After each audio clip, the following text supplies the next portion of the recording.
You know what console? You know what portable console just doesn't get any love anymore? Um, Anyone? Knuckles? The Sega Game Gear.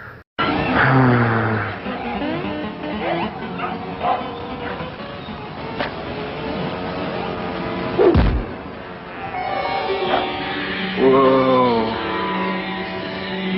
Color. Hey, there's an easier way to get color. Get a GameGear, the full color portable with over 150 games, like the new Echo, Mortal 2, and Sonic Triple Trouble. SEGA! Released in 1990, featured a nice little color backlit screen and stereo sound. Basically, all in all, it was a portable master system. Great graphics were great, colors were great. You can adjust the colors. You can hook up a link cable to play with your friends. You know, it was all in all great portable console. There were a lot of games for it that people never got to play because the Game Boy was so popular. However, I did manage to pick one up a few years back, and I will be going over my personal top 5 games for the Sega Game Gear.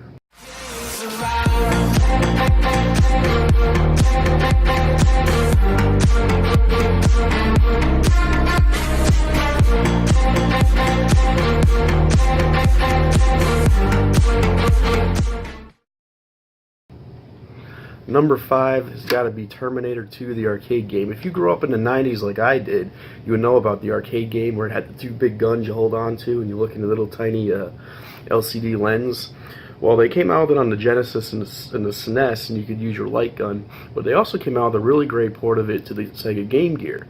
Now, the graphics weren't exactly as identical as the arcade and the home console versions. However, they played exactly the same, and you'd move your D-pad and follow the cursor, focus your machine gun on the enemy Terminators. All in all, it's a great little shooter, and doesn't cost more than $2 or $3 nowadays, so you shouldn't have a problem finding it. Alright, number 4, it's got to be NHL All-Stars. For whatever reason, I was a big hockey fan in the 90s, I think because all the kids at school were obsessed with the Rangers and the Islanders and the Penguins, you know, growing up on the East Coast. Sports games for me as a kid were always really hard, but for some reason this game was very, very easy and very, very enjoyable as well. So if you're a fan of hockey and you want to check this game out, I recommend picking up NHL All-Stars. Number 3 on my list, it's got to be Streets of Rage 2. Yep, that's right, Streets of Rage 2, that amazing platformer with the kick-ass soundtrack that everybody loved. You got to play as some of the characters from the first one, a new character called Skeet, where you'd skate around on a little roller skates and basically beat 'em up like classic beat 'em up platformers really get. Had that awesome soundtrack like the first one. It was so popular that they even released it on vinyl. One of the bosses I remember was a kangaroo with like boxing gloves, like that Atari game. And if you defeated the other enemy and left him live, if you died, you get to select him as a character. So you get to be the kangaroo in the game. I thought that was pretty cool. So all in all, Streets of Rage 2, definitely worth checking out if you got a Game Gear. $5 is what I paid. I think that's what it goes for. So definitely check that one out. Number 2, almost made it to number 1 for my personal top 5, but that is Pac-Man. Yep. Well, Pac-Man was the first game I've ever played, introduced to me by my father. All in all, it's Pac-Man. I don't really have to explain it. You know, you're the little yellow guy getting the power pellets and eating ghosts. You know, it doesn't get any much better than that. So, Pac-Man, definitely worth picking up. Last but not least, also one of the crown jewels in my collection. A lot of people don't even know if this was real or if this was fake or not.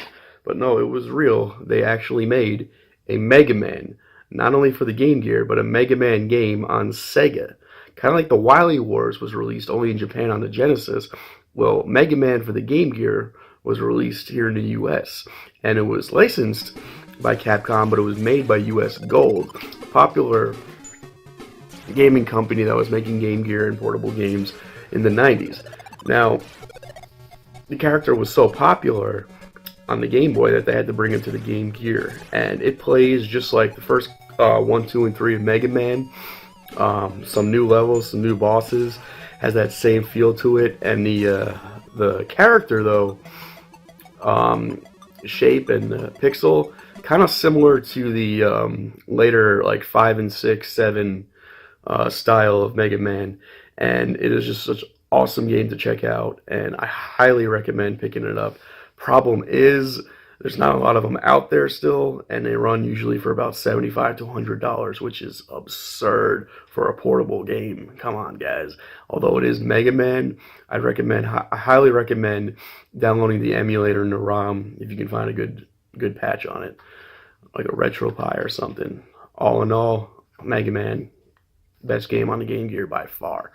So, highly recommend checking that out. And this is 16-Bit Pete with my personal top 5 Game Gear games. I hope you guys have enjoyed.